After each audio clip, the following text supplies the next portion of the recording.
Muy buenas tardes a todos y bienvenidos una vez más a Generación Sostenible, su espacio de intercambio de ideas y debate en el que hablamos sobre todas las iniciativas que ayudan a que la juventud dé su granito de arena en esta lucha contra el cambio climático y por generar un mejor futuro.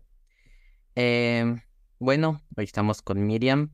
Em, Ella, bueno, tiene una gran trayectoria a mi parecer en este tema del empleo, el- en que el tema de la juventud tome su espacio en la sociedad.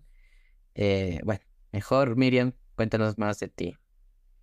Bueno, muchísimas gracias por el espacio y la oportunidad de poder hablar del tema de derechos humanos y la importancia de la juventud en inmiscuirse en estos derechos, en la aplicación y sujeción de sus derechos. Yo soy presidenta ejecutiva de Empleo Joven Ecuador.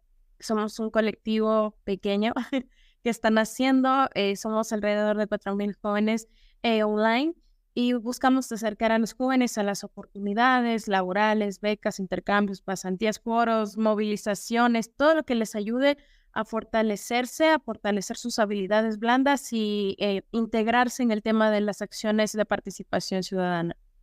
Eso, Sebas. Ok, entonces comencemos. ¿Cuál crees que es la importancia de luchar por los derechos humanos en la actualidad? La juventud se encuentra como en este periodo de transición y de cierta forma podría decir que marca estos pasos de la dependencia a la independencia y la autonomía. Entonces, sí es como importante reconocer que algunos pasan de la adolescencia a la juventud abruptamente y no notan la importancia de conocer o tener presente los derechos humanos.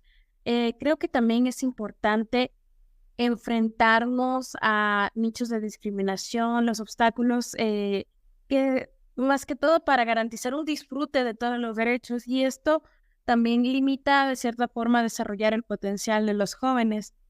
Entonces veo importantísimo el tema de no solo conocer, sino también aplicar y conocer tus derechos y deberes y obligaciones en el tema de derechos humanos, mucho más de los jóvenes, porque hace referencia al pleno disfrute de tu libertad y es algo fundamental. Entonces, promover los derechos también requiere decidir abordar los problemas y obstáculos específicos que afrontamos las juventudes. Entonces, de primer preámbulo eso, que la libertad, el goce de nuestros derechos y el asumir nuestras obligaciones es parte de asumir nuestra participación ciudadana, nuestras obligaciones como ciudadanos. Y los jóvenes tenemos como esta mente abierta, esta mente más enfocada a la adaptación que a la discriminación. Y creo que nosotros, sin conocer, algunos desde esta forma empírica ya saben o lo hacen la integración, el tema de la aceptación de las nuevas agendas, la comunidad LGBT, ya ya aceptamos los derechos. Entonces, intrínseco e indispensable, obviamente tenemos una obligación para seguir capacitando.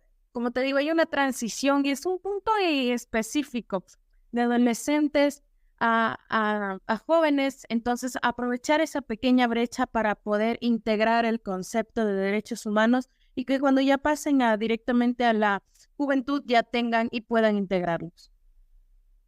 Justamente que estabas hablando de este tema de la libertad y cómo los jóvenes lo comienzan a asumir. ¿Cuáles crees que son los derechos que más se deben defender en la actualidad por parte de los jóvenes? Bueno, creo que sí hay retos en el tema de la discriminación hacia los jóvenes. Como dicen, de tú eres joven y no tienes o te subestiman por todo lo demás, no tienes el conocimiento, la experiencia. Entonces creo que entre esos retos está la participación, el derecho a integrarte y el derecho a ser, o sea, representarte en tus espacios, ¿no? O sea, elegir estar en las instituciones políticas, ya sean bueno, al menos 2. Entonces, tener esta libertad de participación, esta libertad de integración, creo que ya es un voto enorme para poder, o sea, transitar en el tema de los derechos humanos. También me llama mucho la atención el tema del acceso a la atención sanitaria, incluida la salud, los derechos sexuales y reproductivos. En algunos países este acceso a los derechos de salud reproductiva y sexuales, o sea, son como más, ¿cómo le podrías decir? Como servicios en materia de contraceptación. O sea, todavía no es algo que nosotros digamos, esto ya está y está sujeto a la autorización o sea, de mi elección. Todavía esto está sujeto a la autorización de los padres. Entonces, a mí sí me deja un poco abierto a este panorama, porque creo que esta transición también nos da la información como un poco ya relativa. El tema de la prevención de embarazos, de las infecciones de transmisión sexual, también de los adolescentes, o sea, estas edades comprendidas de 15 a 18 años, es importante como poder aseverarnos a qué, no sé si aquí sería qué derecho está por encima de otro, sino más bien en cuál falta influir, en cuál falta dar ese potencial para que se puedan hacer cambios verdaderos, ¿no? Entonces, también tengo este derecho, perdón, este tema del tema de la libre expresión, que también mediante este tema de lo que pasó con la periodista, o sea, y fue un tema controversial para algunos jóvenes que bueno, respetamos el tema de la libertad de expresión y demás.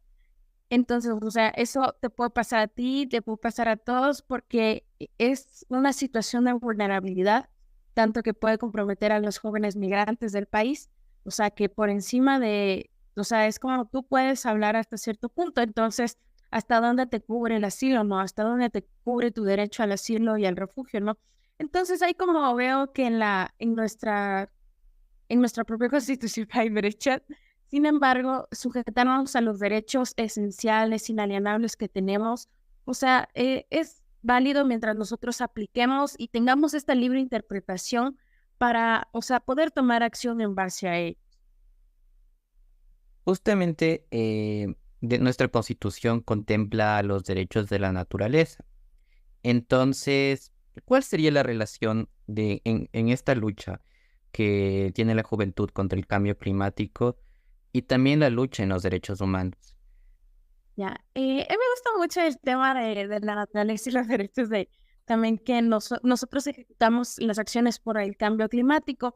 Sé de primera mano que hay agendas que se están promoviendo, hay eventos nacionales e internacionales como la ILECOI, que es la Conferencia Local de la Juventud frente al Cambio Climático. Este evento anual que busca, o sea, es hecho por jóvenes para jóvenes, ¿no? Que ellos sean la integración y el cambio si pudiéramos desde la adolescencia, desde la niñez, qué mejor, pero por lo menos, o sea, no es desde la adultez, desde la vejez. Entonces, desde el ámbito del cambio, en el contexto social, en el tejido social de cambio a la naturaleza, o sea, sí hay una integración, sí se están generando agendas que promuevan esto. Entonces, los jóvenes ahora ya tienen más conciencia social, prefieren los espacios eco-friendly, prefieren el enoturismo, el ecoturismo y estos espacios abiertos, ¿no? Entonces, me parece importante, más que aquí la difusión, que a veces no llegamos a todos y eso es una gran brecha, por eso tratamos de como que cortar eso y darle como más pauta, porque sí, es una brecha, no, porque hay jóvenes interesados que promueven pequeñas iniciativas en sus localidades, pero no pueden llegar a estos grandes espacios. Entonces, creo que ahí la comunicación, el tema de compartir los espacios es una corresponsabilidad que tenemos, por eso hablo mucho del tema de tu derecho a la participación, de pertenecer y de poder generar un cambio desde la colectividad. Sí, justamente esta cuestión de que los jóvenes participen en estas actividades es esencial, pero ¿cómo se les puede incentivar? O sea, desde adolescencia, desde los sectores universitarios, ¿cómo se les puede incentivar a los jóvenes para que se involucren más activamente tanto en la lucha por los derechos humanos como contra el cambio climático? Nosotros pertenecemos al tercer sector. Si bien el primero es el gobierno y el segundo las instituciones públicas, sería bueno podernos apalancar del primer sector para llegar con esta información a las instituciones educativas, que esa es la intención de la educación, formar y reconstruir ciudadanos del mundo. Entonces, sería eso, o sea, promover, o sea, desde nuestras iniciativas, de nuestros colectivos, buscar la forma de que se puedan integrar a través del INEDUC, a través de pequeños, por ejemplo, voluntariados, o sea, iniciativas que busquen integrar a la academia. Ahora, recientemente hablábamos de que hay acciones sociales que en específico dice jóvenes, ya, pero, o sea, tenemos un nicho detrás, tenemos nuestros adolescentes, tenemos nuestros niños. Entonces, estos proyectos que tenemos no los hemos enfocado a triple impacto. Entonces, yo creo que ahí también nosotros desde el tercer sector nos hemos enfocado mucho en el desarrollo de la juventud, pero no en la prevención de la niñez, que sería es como una ambivalencia en el sistema que nos cuesta un poquito ir reformando, pero lo que yo diría es hacer este tejido social, o sea, desde nuestros proyectos, tratar de llegar a la academia, a la escuela. Incluso hay proyectos desde el primero de básica que o sea, ya les enseñan esta responsabilidad social de cómo reciclar, de cómo hacer una botella de colección de residuos, o sea, o sea, solo fundas, plásticos que pueden ser utilizables, o sea, a dónde llevo todo lo que he reciclado, o por lo menos hacer esta pequeña acción de mapear a tu recolector local.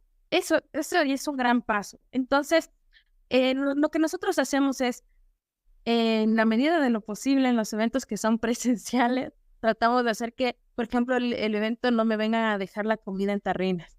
Tratamos de que nos ofrezcan un servicio de catering y preferible que la vajilla se lava o en tal caso, si no se gestiona de esta manera, buscamos que nos traigan los alimentos en los servicios en los que nos tengan que traer. Y por así le decimos a los usuarios de ese taller que al final traigan, ay, que se me va el nombre de esta, ¿cómo es que se llama esta que es para tupper? Sí, Yo tarrina le digo ya. también Ya. creo que también vale. Entonces nosotros tratamos de promover eso. Recientemente en un conversatorio decíamos que el voluntario es aquel que hace esta acción un día en específico, en una acción en concreto y ya se acaba el voluntario. Pero nosotros tratamos de construir activistas, que el activista es todos los días y en el espacio que va, dice, oye, no, mejor dame esa botella que yo me llevo, y va generando indirectamente, o sea, va reparando el tejido social, porque te va contagiando su forma de cambiar el mundo. Entonces me parece, ese sería como que mi criterio para esta pregunta. Ok. Muchas gracias, Miriam, por estar por estar con nosotros en esta ocasión. Te agradezco mucho por ayudarnos a entender mucho más el tema del activismo, por qué son importantes los derechos humanos y cómo involucrarnos en ellos. Así que muchas gracias y bueno, de mi parte, esto es todo por hoy en Generación Sostenible y nos vemos en otra ocasión. Muchas gracias. Muchas gracias, Sebas. Igual hasta pronto.